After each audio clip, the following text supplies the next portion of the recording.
Assalamualaikum warahmatullahi wabarakatuh. Alhamdulillahirabbil alamin wa bihi nasta'inu ala umuri dunya waddin wa ala alihi wa sahbihi ajmain. Amma ba'd. Pada kesempatan kali ini, saya akan membawakan cerita yang diambil dari buku biografi 35 sahabat Nabi, yakni Ummi Kulsum binti Uqbah. Saat negara Islam muncul di bumi jazirah, Ummu Kulsum mendapati para pemilik fitrah lurus dan hati suci dan bertakwa bersegera memasuki agama ini, lalu berserah diri kepada Allah dan berbayat. Ia tinggal bersama dua orang tua kafir, dan ayahnya adalah salah satu pemimpin kekafiran yang mati dalam keadaan ingkar terhadap Allah. Allah mengingatkannya dari cengkraman kekafiran, memberinya nikmat tauhid yang tidak sebanding dengan dunia beserta segenap isinya. Ia bisa berhijrah pada tahun 7 Hijriah. Hijrah Ummu Kulsum terjadi pada rentan waktu perjanjian Hudaybiyah. Kala Suhaib bin Amr menulis butir-butir perjalanan Hudaybiyah, di mana di antara syarat yang diajukan Suhaib pada Nabi adalah siapapun dari kalangan Quraisy yang datang kepada Nabi, meski meluk Islam, harus dikembalikan kepada kaum Quraisy. Dan siapapun lelaki yang datang kepada beliau harus boleh kembalikan selama batas waktu perjanjian meski ia muslim. Saat itu, orang-orang muslim beriman dan berhijrah datang kepada Rasulullah SAW, termasuk diantaranya Ummu Kulsum binti Uqbah yang saat itu belum menikah. Keluarganya datang meminta Nabi untuk memulangkannya. Namun, Nabi tidak memulangkan Ummi Kulsum ke keluarganya. Setelah turun ayat terkait mereka. Wahai orang-orang yang beriman, apabila perempuan-perempuan mukmin datang berhijrah kepadamu, maka hendaklah kamu uji keimanan mereka. Allah lebih mengetahui tentang keimanan mereka.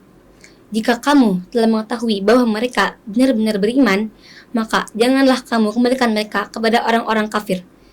Maka tidak halal bagi orang-orang kafir itu, dan orang-orang kafir itu tidak halal bagi mereka.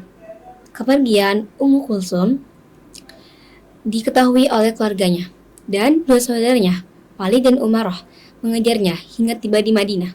Keduanya kemudian berkata, "Wahai Muhammad, penuhilah syarat perjanjian kami." Ummi Kulsum mengelak, "Wahai Rasulullah, apakah engkau akan mengembalikanku kepada orang-orang kafir yang akan menyiksaku karena agamaku? Sementara aku ini sudah tidak tahan, dan kondisi kelemahan kaum wanita pun sudah kau ketahui." Beliau kemudian bertanya, "Demi Allah, kalian tidak pergi selain karena cinta kepada Allah, Rasulnya, dan Islam.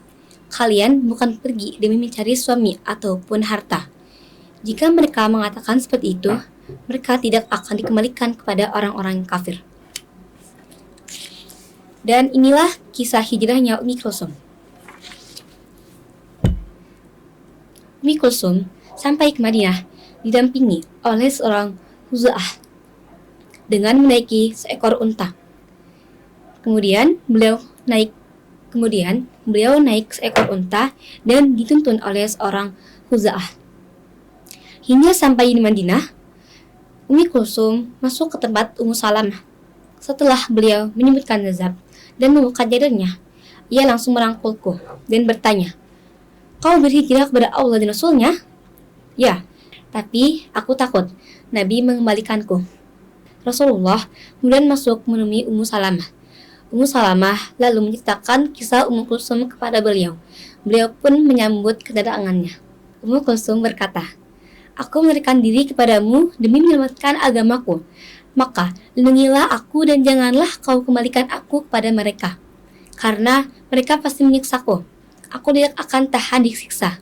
Aku ini hanya seorang wanita, dan kelemahan kaum wanita sudah engkau ketahui sendiri."